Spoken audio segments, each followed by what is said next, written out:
Since the beginning of time, every culture has acknowledged the existence of a creator. There is no culture in history that did not practice some form of religion. Each culture visualized their gods and goddesses in their own image. The Greek philosopher Xenophanes of Colophon wrote, "Mortals suppose that the gods are born and have clothes and voices and shapes like their own. But if oxen, horses, and lions had hands, or could paint with their hands and fashion works as men do, horses would paint horse-like images of gods, and oxen oxen-like ones, and each would fashion bodies like their own.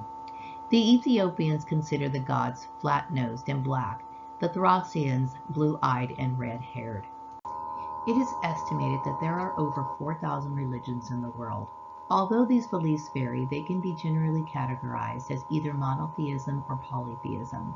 The distinction is made by whether followers worship and believe in a single supreme being or multiple ones. Let's start off with monotheism. Monotheism is the belief that there is only one supreme being. Examples of monotheistic faiths would be the Abrahamic religions of Christianity, Judaism, Islam, and offshoots of these established faiths, such as the Druid faith, the Baha'i faith, and Rastafarianism. Okay, Xenophanes did not share the belief of other philosophers and great men of his time. He believed that there was one God greatest among gods and men, not at all like mortals in body or in thought. Although many would view this remark as a confirmation of Xenophanes' support and belief in monotheism, one must take note of his acknowledgement of other gods in his statement. Xenophanes believed in one God that was higher than all the others. The concept of monotheism seemed nonsensical to the ancient people, aside from the prophets of Judaism. Based on archaeological records, the ancients believed in many gods that held an influence over a matter or a cause, a deity that provided for one's individual needs, god or goddesses for love, securing of crops, for the weather, etc. Polytheism is the belief in multiple deities, which are formed into a pantheon of gods and goddesses. A pantheon is all the gods considered as a group. The different gods and goddesses may be representations of forces of nature or by veneration of the dead. It is well documented throughout history based on practices of ancient Egyptian, Mesopotamian, Greek, and Roman religions that polytheism was the typical form of connection to the divine. Archaeological findings indicate worship of a plethora of acknowledged deities before the beginning of written recorded history.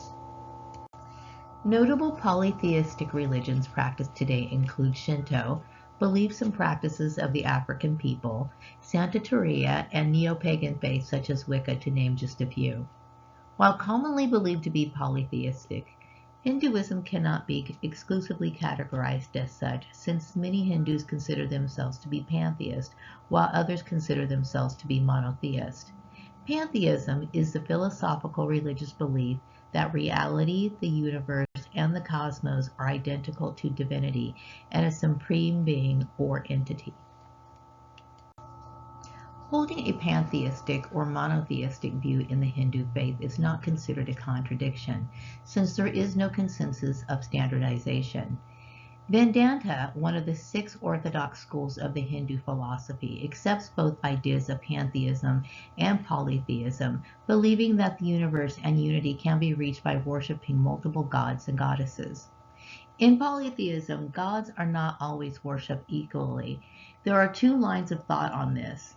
We have henotheism, which is the worship of one god but acknowledges that other gods exist, and we have kathenotheist, that worship several deities at different times depending on the need or circumstance. It is universally understood that God is infinite and humans are finite. God will always be incomprehensible. It seems logical to suppose that the vast pantheon of goddesses and gods from all cultures were humans projecting human qualities in what was believed to be divine beings. Everyone's ancestors, regardless of your race, spent time gazing up at the heavens to ask for rain and aid from the sun to grow and nurture crops.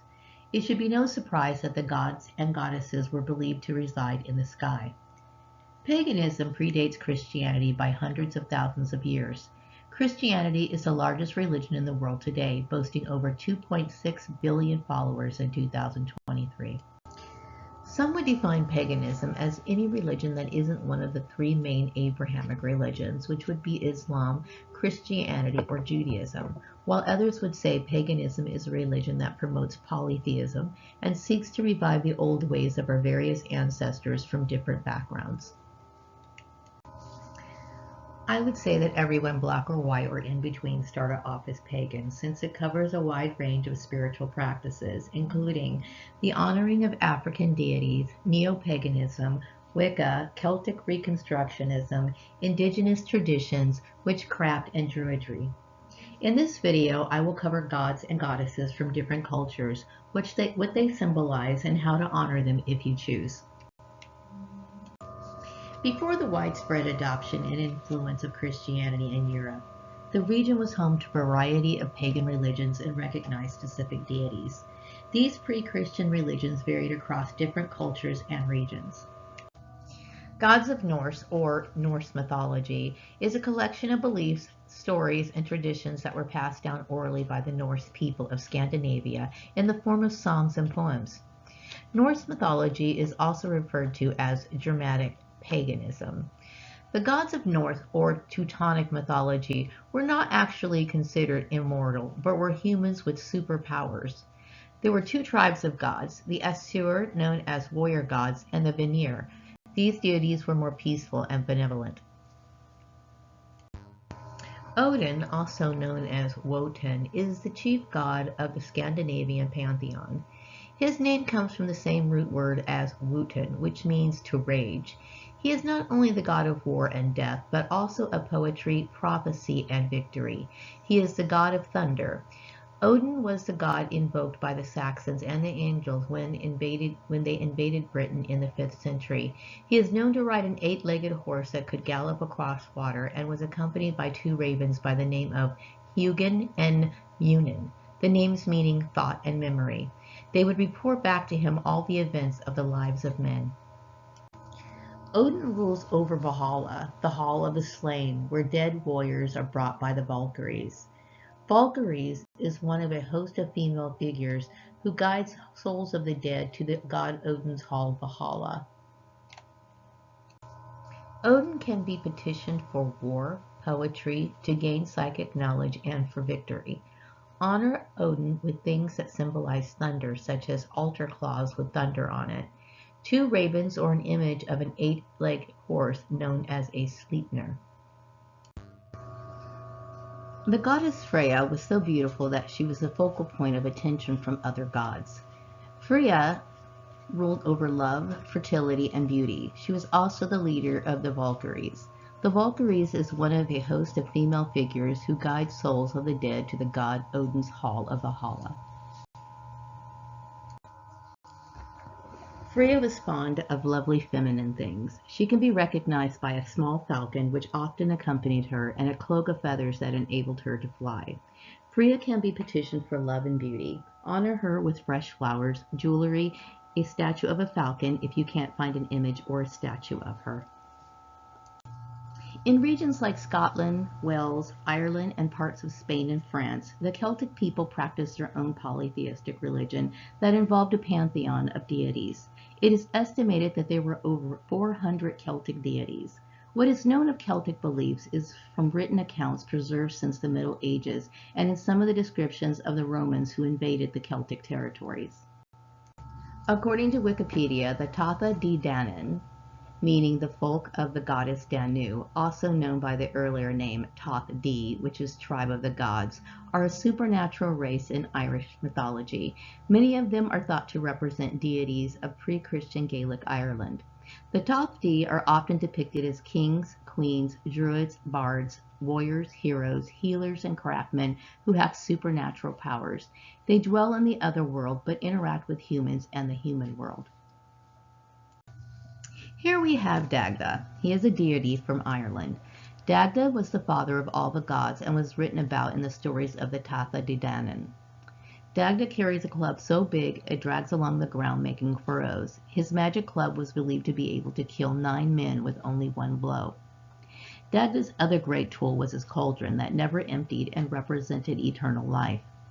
Dagda is a fertility god, and like other gods, had to undergo a challenge to be acknowledged as a deity. His challenge was to eat a large quantity of porridge that appeared in a crater on November 1st, the time of the greatest feast of the year, the old year that coincides with Samhain. Dagda's surprising skill was of a harpist, and he played beautiful tunes at the turn of the seasons. I apologize, but I'm not able to retrieve a picture of Dagda due to copyright issues. But Dagda can be petitioned for fertility. Honor him with a cauldron and harp. Miniatures will do just fine. Lu is one of the major Celtic gods. Lu was asked to become a member of the celestial league called the Tatha De Danann. He was asked what skill he could contribute. Initially, his reply was to be a carpenter, but there was already a carpenter, so he volunteered his services as a smith, but they already had someone with this skill. Lu was persistent and offered to serve as a warrior, harpist, historian, poet, and sorcerer. He, of course, was accepted into the Tatha, since no others possessed so many skills.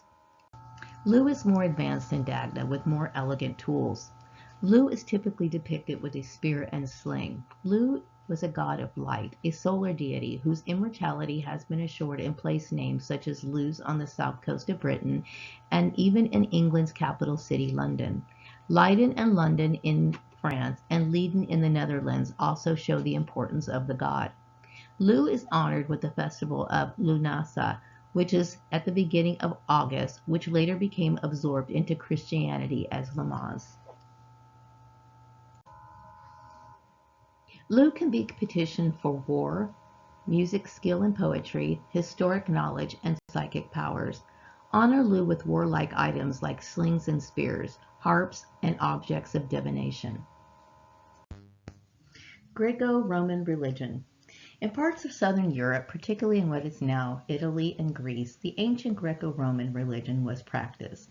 This religion revolved around gods like Zeus, Athena, Apollo, and others, and it influenced much of European culture and philosophy. Mount Olympus in Greece is a sacred mountain archetype and the home to mighty beings that are referred to as the Olympians, or the Dodecatheon, which is 12 gods. 12 is, of course, a sacred number, belonging not only to the number of solar months in the year, but also the number of fulfillment. So let's get involved with these 12 gods. Similar to Odin of the Celtic pantheon, Zeus is a god of thunder. He is considered the father and the king of all the gods, his kingdom and the sky. He is the god of justice, and his word is law. Petition Zeus for strength and power. Issues relating to law and fairness, items such as thunderbolts and images of oak trees would be appropriate for altars for Zeus. Hera is the goddess of marriage, family, and the protector of women during childbirth. She is queen of the 12 Olympians and Mount Olympus. She is the sister and wife of Zeus. She is known for her jealous and vengeful nature in dealing with anyone who offends her, especially Zeus's numerous adulterous lovers and illegitimate offspring. Use Hera for issues with marriage and childbirth. Honor Hera with images of cows and peacocks. Ares is the Greek god of war and courage. He is one of the 12 Olympians and the son of Zeus and Hera. He is associated with brutality and bloodlust. Ares is often confused with Ares, spelled A-R-I-E-S, since both are associated with Mars, the planet of war. Due to the violent nature of Ares, I will not suggest any petitions to him. Like most Greek deities, Ares was given animal sacrifices. In Sparta, after battle, he was given an ox for victory by brilliant strategy, or a rooster for victory through onslaught. Hermes is an Olympian deity in ancient Greek religion and considered the herald of gods. He is considered the protector of human travelers, thieves, and merchants. He is able to move quickly and freely between the worlds of the mortal and the divine, aided by his winged sandals. Hermes plays the role of a soul guide, a conductor of souls into the afterlife. His distinctive attribute is his winged sandals and the caduceus he holds. Work with Hermes for traveling, athletic events relating to speed, politics, diplomacy, sending messages, and humor. To honor him on the altar, use winged sandals or caduceus. Demeter is the goddess of the harvest and agriculture. She presides over crops, grains, foods, and the fertility of the earth. She is mostly known as a grain goddess, but also as a goddess of health, birth, and marriage, and had connections to the underworld. She is the sister to Zeus. Seek out Demeter for gardening, agriculture, and fertility. Honor Demeter with plants, stones, and flowers. Poseidon presided over the sea, storms, earthquakes, and horses. He was the protector of seafarers and the guardian of many Hellenic cities and colonies. He was regarded as the tamer or father of horses, who, with the strike of his trident, created springs. His Roman equivalent is Neptune. Poseidon was petitioned for fishing, care of horses, and protection in earthquakes. To honor him, use pictures of the sea, horses, and tridents. Hephaestus is the god of artisans, blacksmiths, carpenters, fire, metalworking, sculpture, and volcanoes.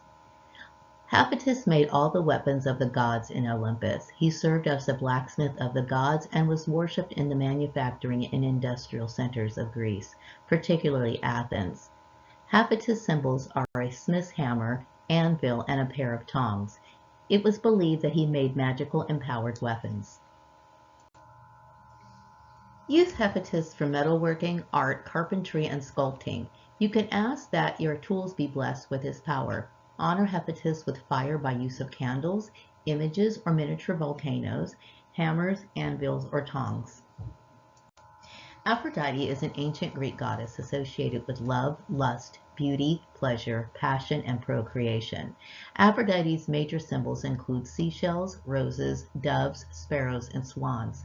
Aphrodite was married to Hephaestus, the god of fire, blacksmiths, and metalworking. Aphrodite was promiscuous and had many lovers. In the Odyssey, she is caught in the act of adultery with Ares, the god of war. Use Aphrodite for attracting love, to improve appearance, and to incite lust. Honor Aphrodite with seashells, roses, sparrows, and swans. Athena is an ancient Greek goddess associated with wisdom, handicraft, and warfare. She was regarded as the patron and protector of various cities across Greece, particularly the city of Athens, which is how she received her name. She is often depicted wearing a helmet and holding a spear. The Parthenon of the Acropolis of Athens is dedicated to her. The symbols associated with Athena include owls, olive trees, snakes, and the gorgonian, which is a protective amulet. Petition Athena for crafts or occupations that require the skill and use of hands. Show respect and honor by images or figurines of owls, snakes, and bowls of olives. Artemis is the goddess of the wilderness, wild animals, hunting, nature, vegetation, chastity, childbirth, and care of children.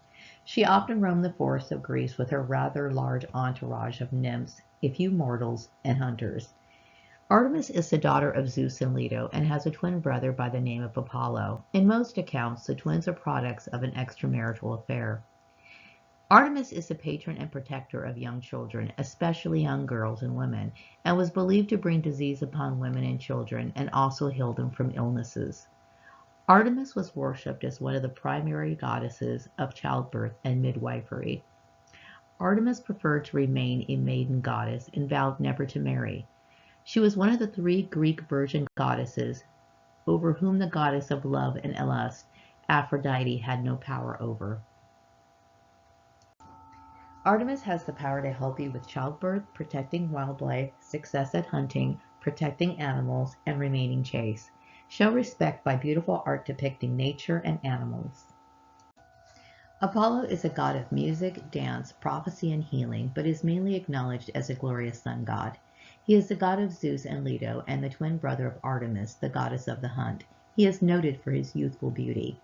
Apollo was the patron deity of Delphi, the prophetic deity of the Delphic oracle, and the deity of ritual purification. His oracles were often consulted for guidance in various matters. He was regarded as the god who provided help and warded off evil. Apollo is associated with medicine and healing and delivered people from various epidemics.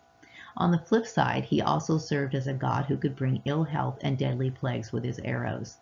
The invention of archery is credited to Apollo. Apollo is usually depicted as carrying a silver or golden bow and a quiver of silver or golden arrows. Use Apollo for prophetic visions, protecting children, learning musical instruments, healing, gaining knowledge, and education of children. Show honor by use of sun symbolism, flowers, and items of beauty. Hestia, meaning hearth and fireside, is the virgin goddess of the hearth and the home. She is the firstborn child of the Titus Cronus and Rhea and one of the great 12 Olympians. According to Greek tradition, Hestia, along with her 4 or 5 siblings, was eaten by her father Cronos as an infant due to his fear of being overthrown by one of his offspring. She was freed when her youngest brother Zeus forced her father to vomit the children he had eaten. Hestia, along with her brothers and sisters, then became Olympian gods and the new rulers of the cosmos. Much like Athena and Artemis, Hestia elected to never marry and remained an eternal virgin goddess. Hestia remained a very important goddess in ancient Greek society. Greek customs required that the goddess of sacrificial fire, Hestia, should receive the first offering at every sacrifice in the household. Hestia can be used to guard and protect your home. Honor Hestia by fire with use of candles and place images of her on the fireplace. The Romans adapted many of these Greek gods and their qualities, adding them to their own deities to form a Greco-Roman pantheon. This table shows the Greek deities and their Roman counterpart equivalents. Slavic mythology, or Slavic paganism, was the religious belief and ritual practices of the Slavs before Christianization, which occurred at various stages between the 8th and 13th century. During the 6th and 7th centuries, the South Slavs that settled in the Balkan Peninsula came under the influence of Eastern Christianity. The East Slavs followed with official adoption in 988 by Vladimir the Great. The West Slavs' process of Christianization was slow and rather difficult. The Moravians accepted Christianity as early as 831. In 845, the Bohemian dukes followed suit. It is estimated that the Slavics became Christianized somewhere between the years 828 and 863. The Polish ruler Mieszko accepted the conversion much later in 966. The Serbs also converted around that time. The Polish Slavs came under the influence of the Catholic Church from the 12th century onward. Christianization spread in western and central parts of what is today the Ukraine. Christianity was initially met with resistance for centuries by pagan priests and shamans. Resistance to Christianity was also widespread in early Poland, culminating in the pagan reaction. The West Slavs of the Baltic tenaciously withstood Christianity until it was violently imposed on them through the Northern Crusades. Among Poles and East Slavs, rebellion broke out throughout the 11th century. Christian chronicles reported that the Slavs regularly re-embraced their original religion. Many elements of the Slavic indigenous religion were officially incorporated into Slavic Christianity, which was shown in the architecture of the Russian Church. Perun is the highest god of the Slavic pantheon. He is the god of the sky, thunder, lightning, storms, rain, oak trees, war, fertility, and law. Perun was first associated with weapons made of stone and later with those of metal. Of all the historic records describing Slavic gods, Perun is mentioned the most.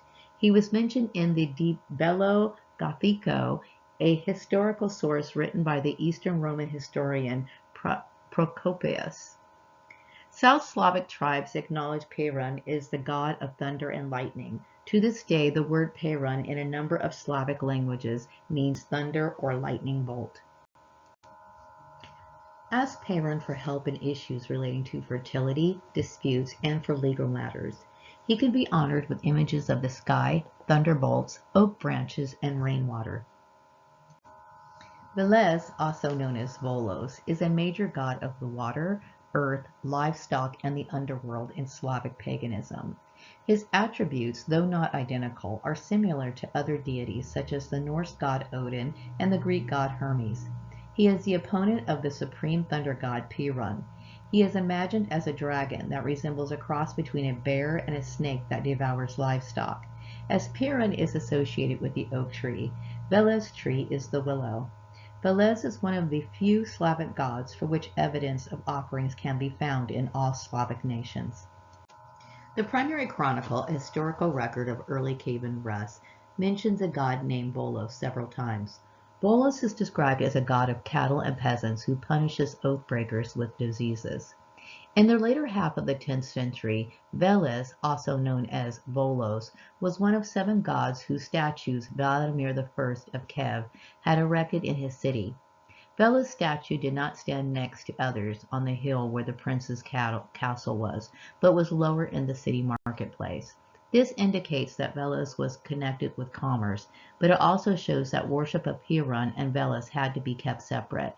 While it was proper for Piran's shrines to be built high on the top of the hill, Veles was placed down low in the lowlands. Use Veles for matters relating to the improvement of the earth, music, trickery, performing magic, and wealth in business. Honor him with images of the earth, cattle, water sources like lakes and rivers. Finnish paganism was practiced in Finland, Estonia, Ingria, and Karelia prior to Christianization. It was a polytheistic religion that worshipped a variety of different deities. Most of the deities ruled over a specific aspect of nature. The Finnish pagans were also animistic and worshipped nature deities at shrines designated for them.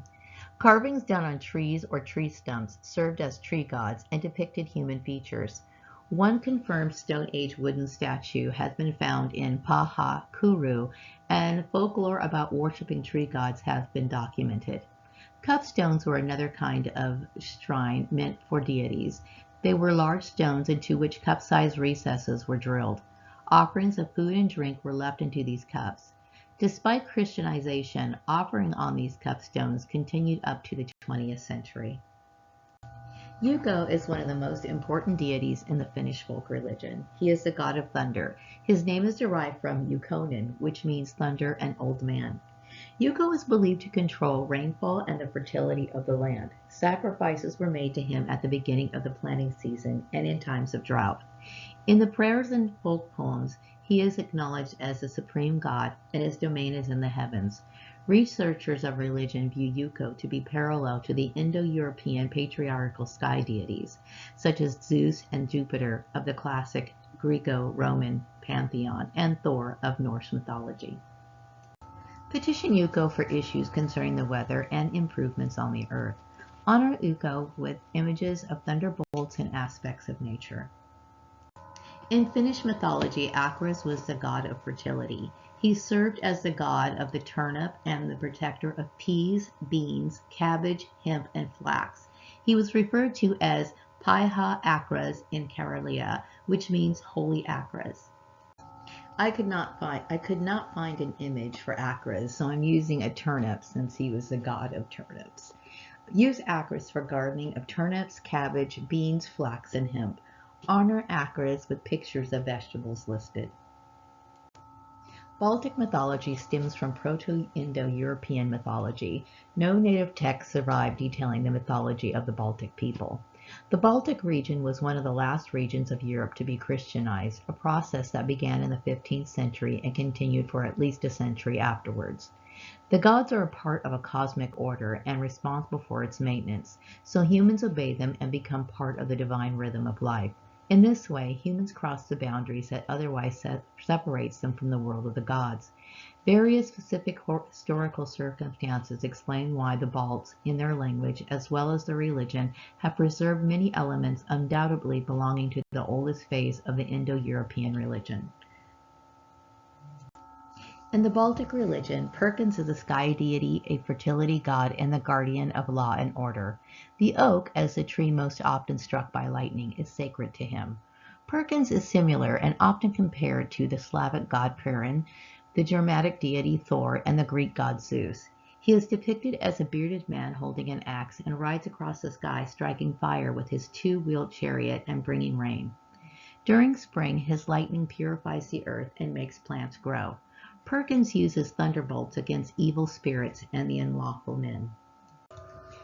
Perkins can be petitioned for issues relating to fertility and law and order. Honor Perkins with images of thunderbolts, axes, and the sky. Sali is one of the most beautiful, radiant, and powerful deities. She is the goddess of the sun. She is responsible for the regeneration of all life on earth and gives warmth and fertility to humanity. She rides through the sky in a chariot pulled by horses. Soleil's husband is Menuo, the moon, and he fell in love with Austrine, the morning star. He was punished for his infidelity by Perkins, the thunder god. Perkins cut Menuo into two pieces. Another version claims that Menuo and Soleil divorced, but both wanted custody of their daughter, Samina, the earth. This was to explain why the sun shines during the day and the moon visits at night. Petition Soleil for issues relating to fertility in all forms. Honor her with images of the sun. The Mesopotamian religion was practiced in ancient Sumer, Akkad, Assyria, and Babylonia between circa 6000 BC and 400 AD. The practice involved the worship of forces of nature as providers of sustenance. In the 3rd millennium BC, deities became personified by use of objects made to worship for specific functions.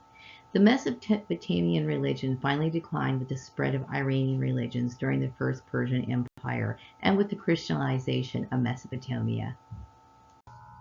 Ishtar is a primary Mesopotamian goddess associated with war and love. The intriguing Babylonian and Assyrian goddess goes by quite a few names. She is Iona and Astarte and shares many of the same attributes as the Greco-Roman goddess Venus and Aphrodite.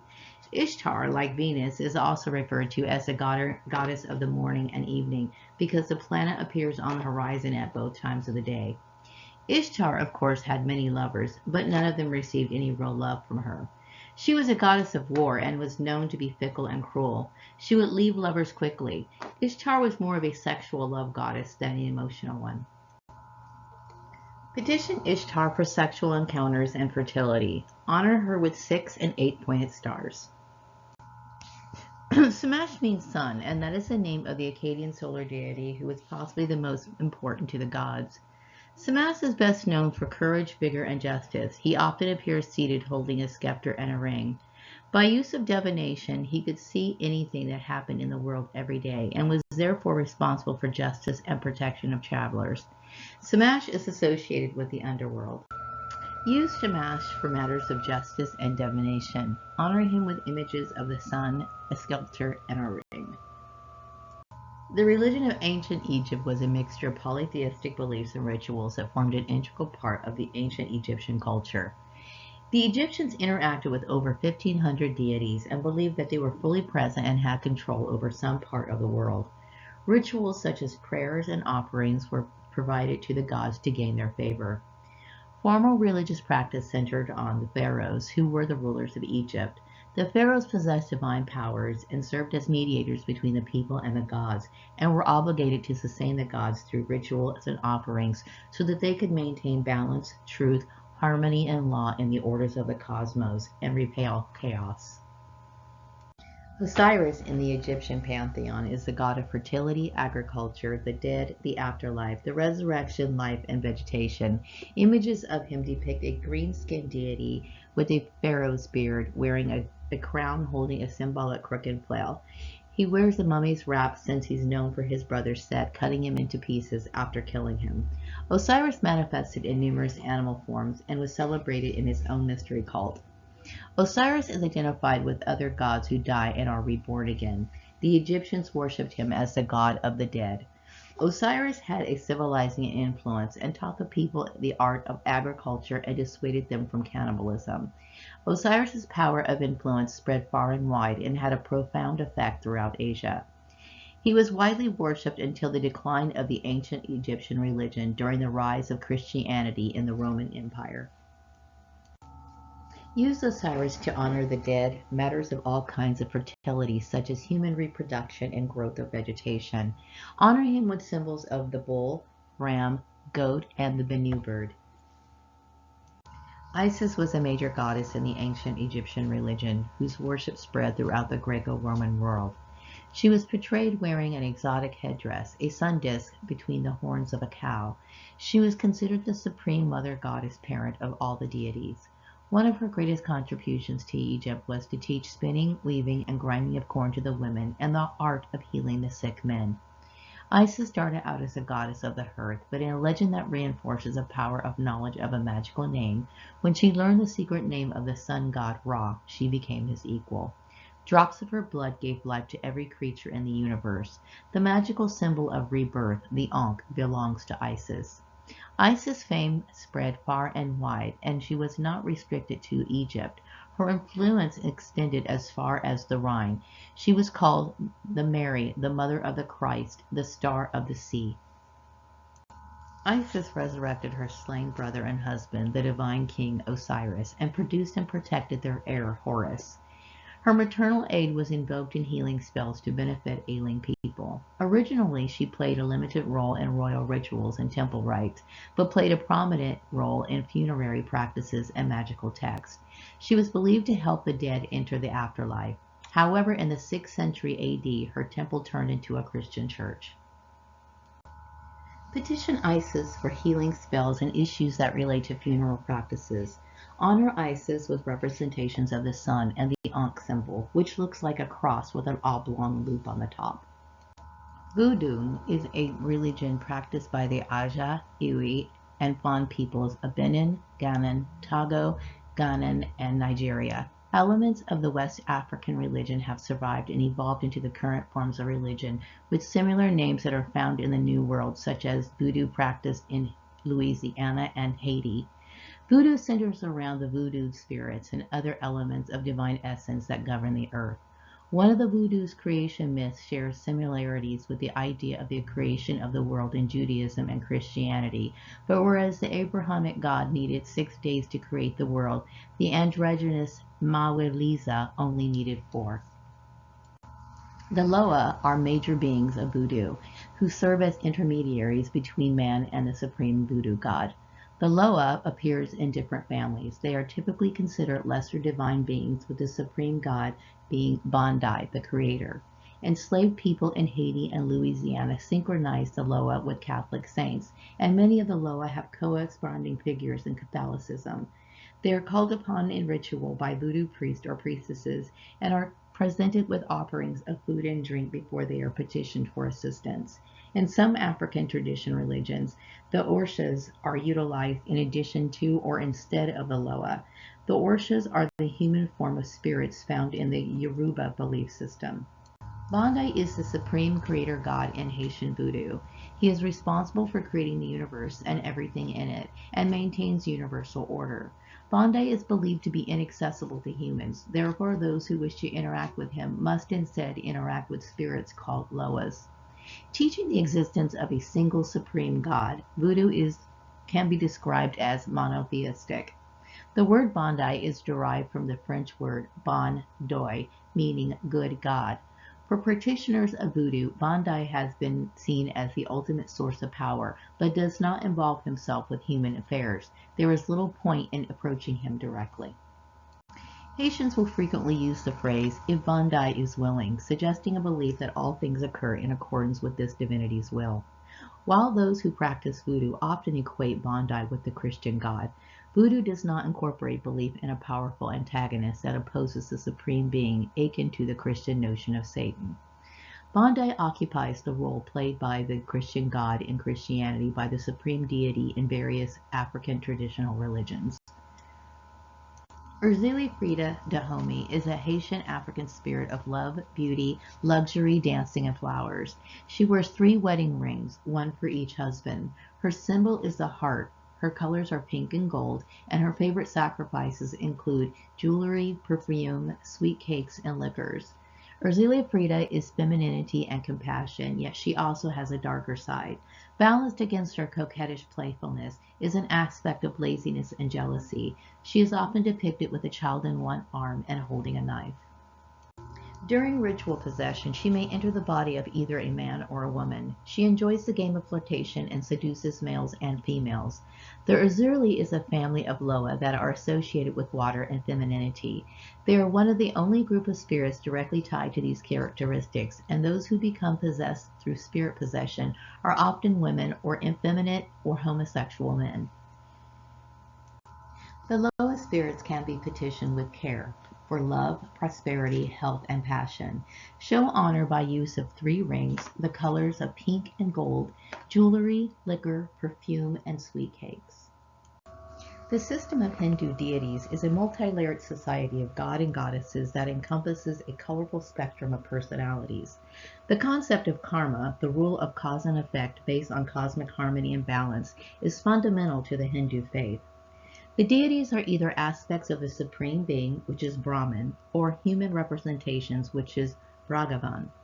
Male gods are referred to as devas, and female goddesses are referred to as devas. The Brahman has three aspects. As the creator, it is Brahma. As the preserver, it is Vishnu. And as the destroyer, it is Shiva. All three have an aspect of its own, but it all comes back to one supreme being that has no age or gender. The devas and divas appear in art, paintings, and statues in the Hindu culture. Sometimes the gods take on a human form to assist humanity. These beings are referred to as avatars, and in many ways equate to Christ, who came to earth to enlighten mankind and lead the way to the journey of God. Unlike Christianity, where it is believed that Christ only came to earth one time, Hindus believe that the avatar can reincarnate several times if necessary. Ganesh, also known as Ganesha, is the popular elephant-headed god that removes obstacles. His obstacle-removing abilities makes him one of the most popular gods in the Hindu pantheon. He is also a deity of intelligence and wisdom. Ganesh was the guardian of the gate for his mother Parvati. One day he tried to prevent his father from entry. This resulted in Ganesh's head being cut off. His father decided that his head would be replaced by the first animal passing by. That animal happened to be an elephant. Ganesh sometimes appears standing on a rat or a mouse. Many believe that the rat is a helper and gnaws through the obstacles. Ask Ganesh to assist in removing obstacles of all kinds. Ganesh helps in learning, intelligence, and wisdom. Ganesh is also a provider of good luck.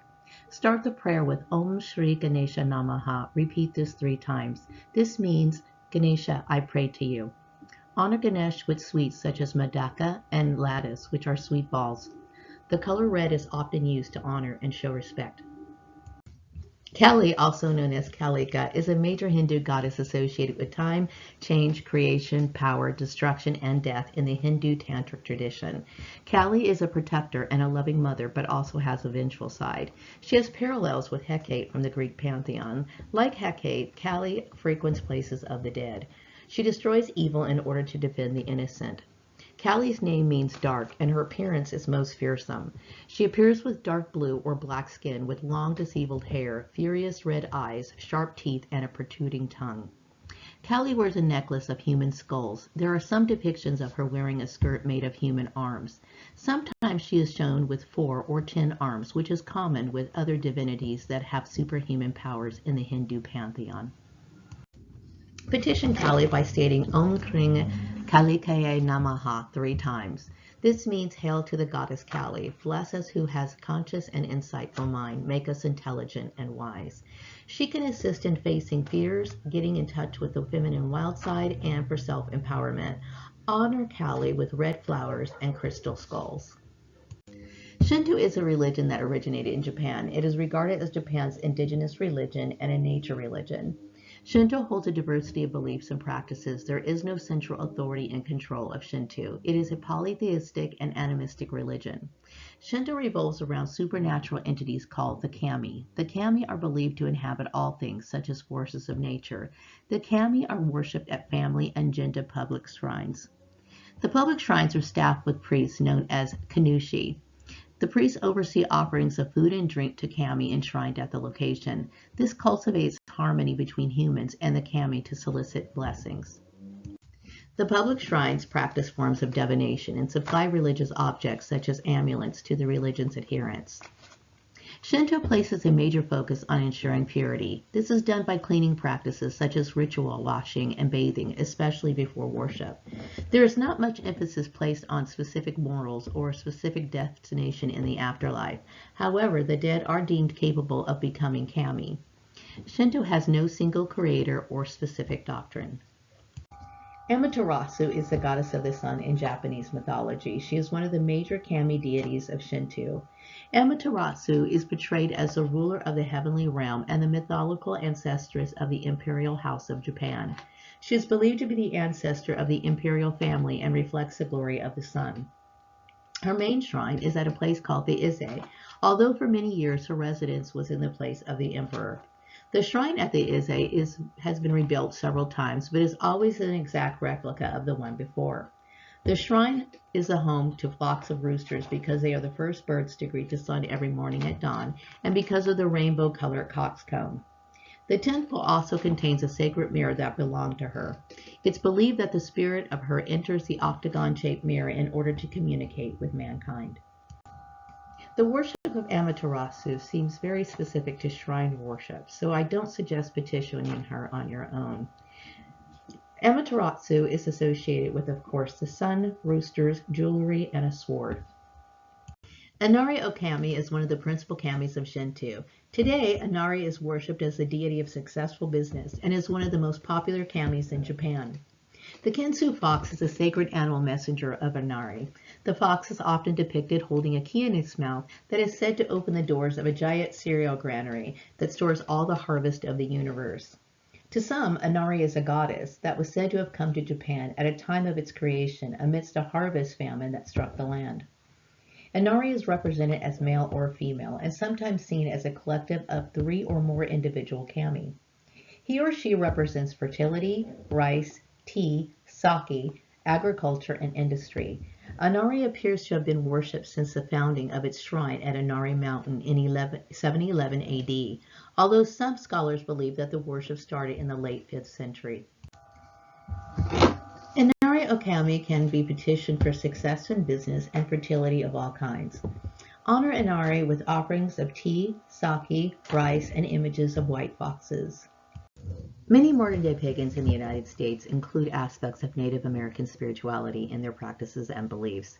Some people are descendants from the many tribes that are indigenous to North America, so they choose to pay homage to the beliefs of their ancestors. Then we find that others, although there is no native blood in them, still find themselves drawn to the beliefs, practices, and stories because the worship and practices resonate with them on a spiritual level. There are many tribes from all over North America, and their beliefs and rituals varied. However, there are general tenets that seem to apply to all tribes.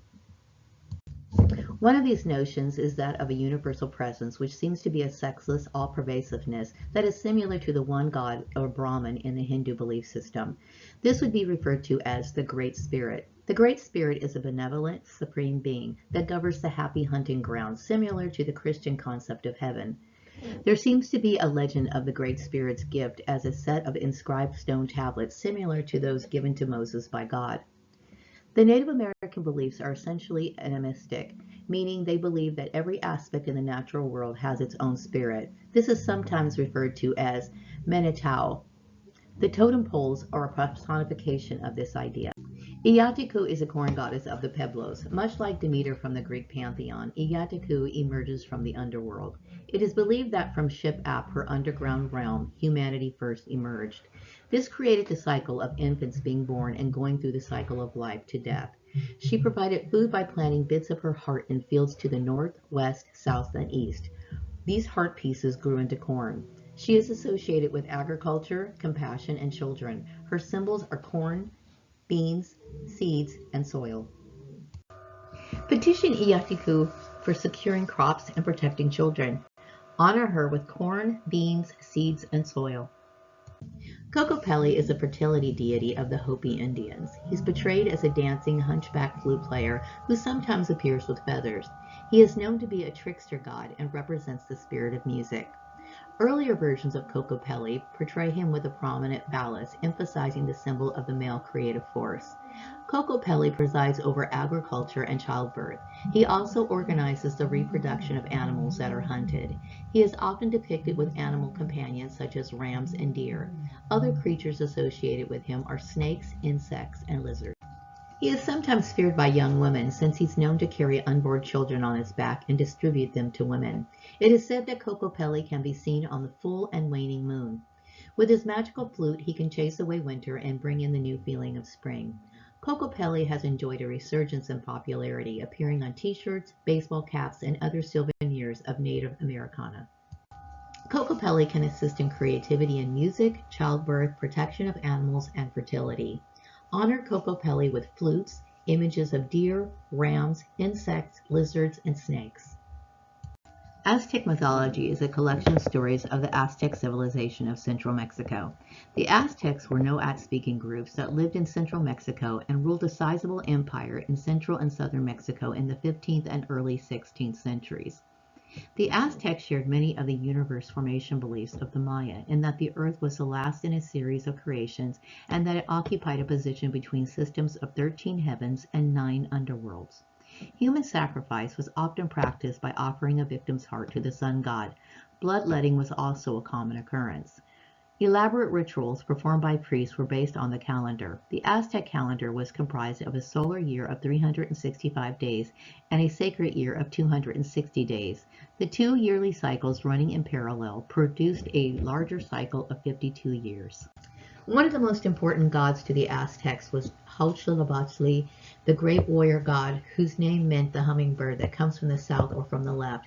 This was a euphemism for the underworld and indicates that he was a god of fire. The Aztecs believed that dead warriors were reincarnated as hummingbirds and considered the south to be the left side of the world. Thus his name meant the resuscitated warrior of the south. His ferocity made him the subject of worship, and he was regarded as a solar and war deity. He was the patron god of the Aztecs and their capital city, Tenochtitlan. I hope I'm pronouncing that right, you guys. The Aztec capital was founded in 1325 CE on a small rocky island in the lake of the Valley of Mexico. His first shrine was built on a spot where priests found an eagle poised on a rock that was devouring a snake. This image is so important in Mexican culture that it is portrayed on the national flag of Mexico. He was born fully armed and avenged all who believed that his mother, Coatlicue, had become pregnant by dishonorable means. He is regarded as a deity who guided the long migration that the Aztecs undertook from Zetlan, their national home, to the Valley of Mexico. During the Aztecs' journey, his image, in the form of a hummingbird, was carried upon the shoulders of priests. At night, his voice was heard giving orders. He was a god of war and fire, so I don't suggest petitioning him. He was also a deity associated with human sacrifice, so for obvious reasons I will refrain from making any suggestions. Admiration for him can be shown by images of hummingbirds. Coatlicue is the Aztec goddess who gave birth to the moon, stars, and Huitzilopochtli, the god of the sun and war. Her name means mother of the gods. Much like the Virgin Mary of Christianity, she was extremely reserved. One day, while sweeping the temple, a message from the gods fell on her head in the form of a bundle of hummingbird feathers. Shortly afterwards, she realized she was expecting a child by divine providence. She is portrayed as wearing a skirt made of serpents and a necklace made of human hearts and skulls. Like Kali of the Hindu pantheon, she wears similar adornments. Both Coatlicue and Kali are both considered destroyers as well. Coatlicue is also the patron of midwives and women who die in childbirth. Petition Coatlicue for protection in childbirth and to protect children. Honor her with images of the sun, moon, and stars. All right. Well, I wanted to apologize for not covering all the countries. There's so many different religions throughout the world, and I did my best to cover a lot of the main ones, okay? My point of making this video is to encourage people to look into their history. So whether your country or your background was represented in this video or not, I still think it's a good idea if you take some time to do some research. You can start with a Google search on your history of religion and religious practices in the past, and you can start making some decisions and looking into a part of who you are. And that's my purpose of making this video, is because I think it's important that people not only know their histories but also embrace them in some way. So I wanted to apologize for that, and then I also wanted to apologize for any mispronunciations.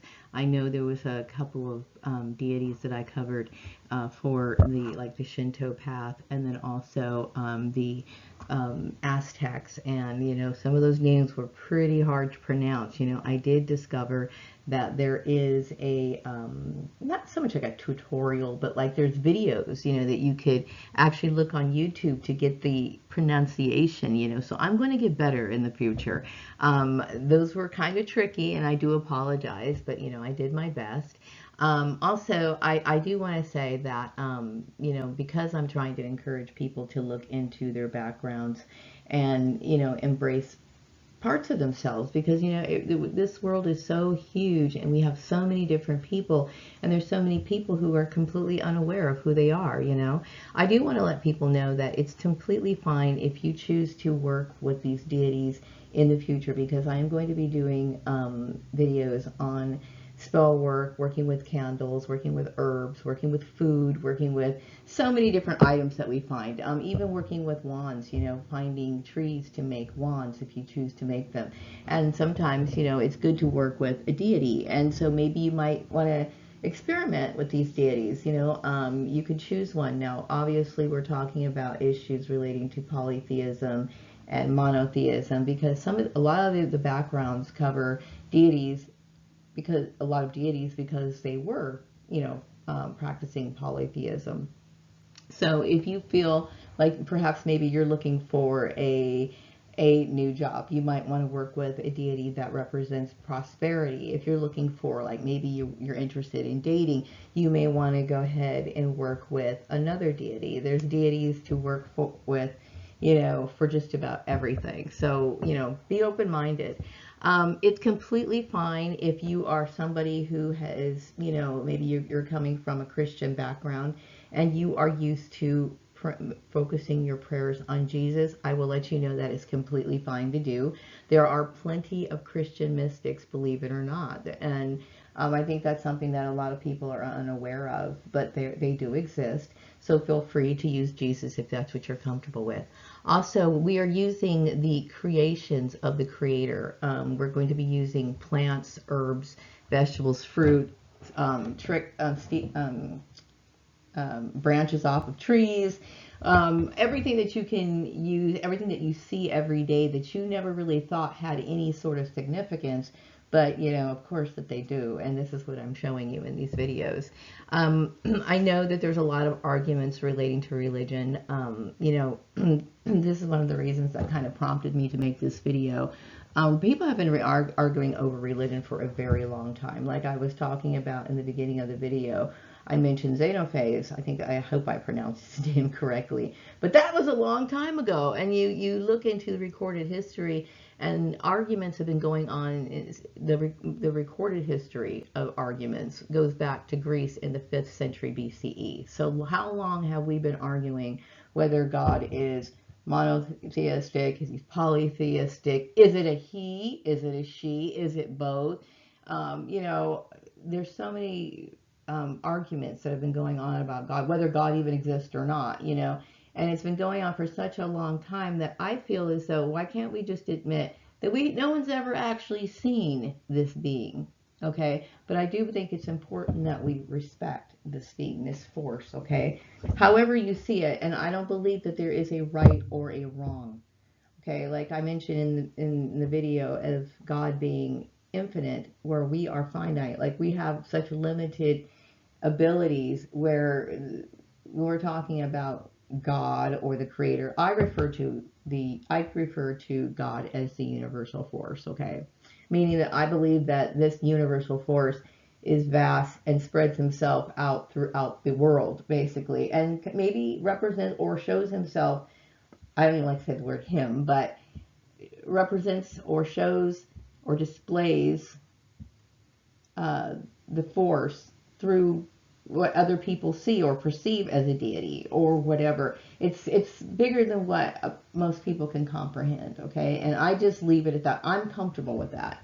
I have to admit to myself that I have never seen God face to face, okay? And I cannot explain the force. I will tell you that it's a power that I fully respect, and I look at it as sacred, you know, so sacred that I feel as though creating arguments about it, because the issue is almost like an offense to this force, because it's something that's so, like, to say that I have a clear 100% understanding of a being that I have never seen before seems kind of like a form of arrogance, you know. And I think that when we have this sort of arrogance, that, you know, this deity, this power, this force, whatever we want to refer to as God, can strike people down. I mean, basically. So it's something that I respect so much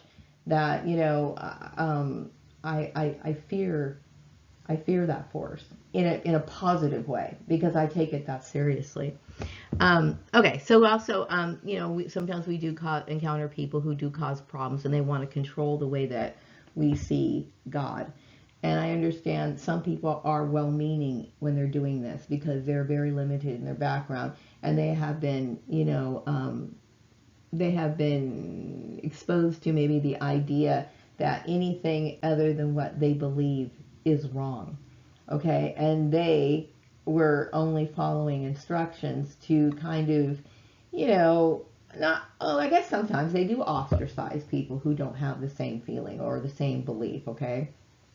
But I'm not saying that everybody who attacks you or criticizes you for opening your mind is necessarily doing it because they're wicked. Some people really do have, they're doing their best based on their understanding. So we have to be understanding about that and cut them some slack. Okay, and I do hope that you take some time to look into your original form, if you look at it that way. Yeah, your original form of spirituality. And then also, if you are curious about other cultures, feel free to look into those. I myself, in the past, when I started experimenting with certain elements of the occult, I myself did experience or experiment with other deities. I know that I had mentioned before in some of my videos that I worked with Ganesha, I worked with Hecate, I worked with different deities at different times, okay? I mentioned in this particular video, I covered the Native American spirituality, and I had mentioned that there was a lot of people in this country who have absolutely no native blood whatsoever, but they are drawn, they gravitate to the Native American form of spirituality. They like the rituals.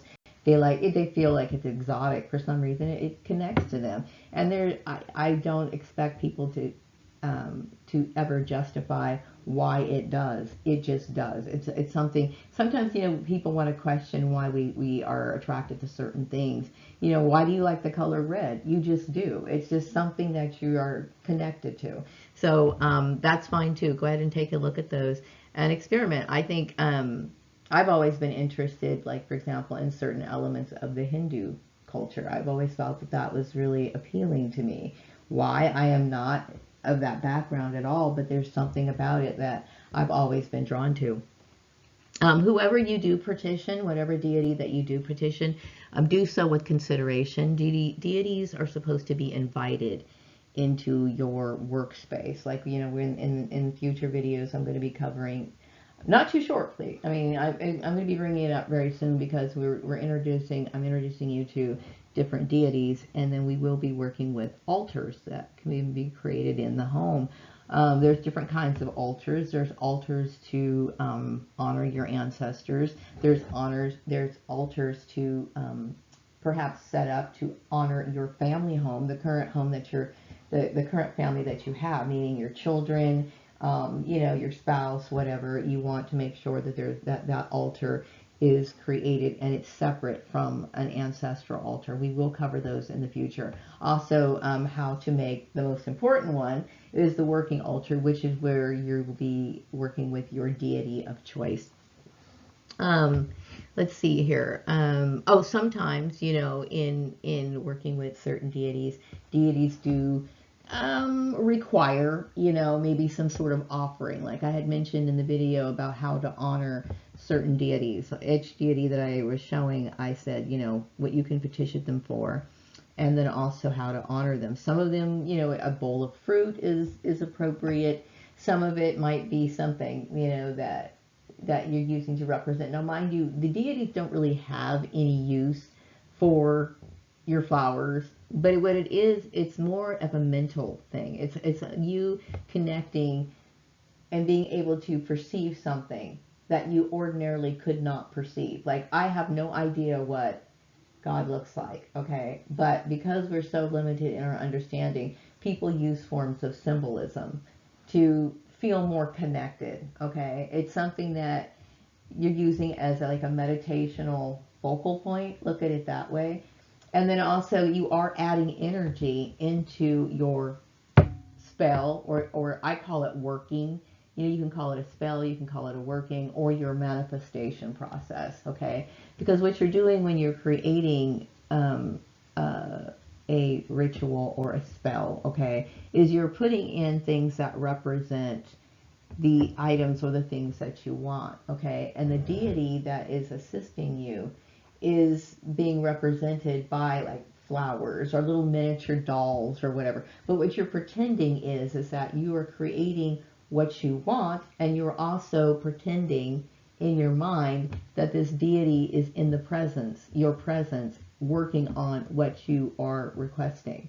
Okay, and you'll figure things out as you work along, but we will be discussing altars, altar setups, but we will cover the altar, your working altar first, and then we will talk about ancestral altars, and then of course a family altar that you can have in your home.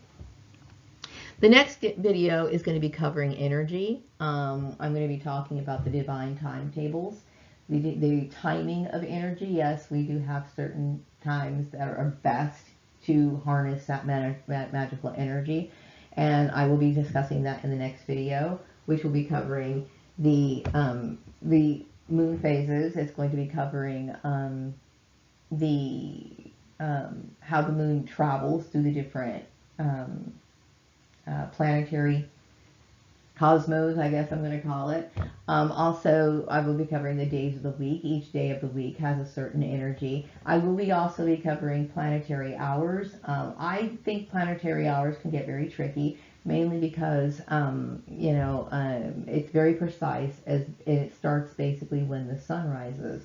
And, not everybody wants to be that meticulous because, like I said, it is very time consuming, okay? But I will be covering that for people who do want to work with planetary hours. And then we're going to get into the use of color. We're going to get into the use of shapes. We're going to get into the use of how to put things together, on your altar. And then we're just going to be doing different videos, going through different spell workings, different forms of meditation. And I will be also be covering other elements. I'll be introducing different elements into it because I consider myself a eclectic practitioner. Okay, I take things that I feel resonate with me from different backgrounds. Like I said, I have used Ganesha in the past. Okay, I have used Greek deities before, and I think I also use a lot of symbolism that may not be from my own background. Like I know I have a lot of like Hindu type decorations and stuff like that in my house, and I'm just drawn to it because some of them are very protective. Okay, so anyway, I'm going to go ahead and wrap up this video. I'm looking forward to putting up my next video, which should be done sometime come by Tuesday, and then the other videos will just be so easy for me to make because I don't really necessarily need scripts for those. So I'm going to wrap this one up. I really appreciate you watching, and thank you for supporting me. Take care. Bye-bye.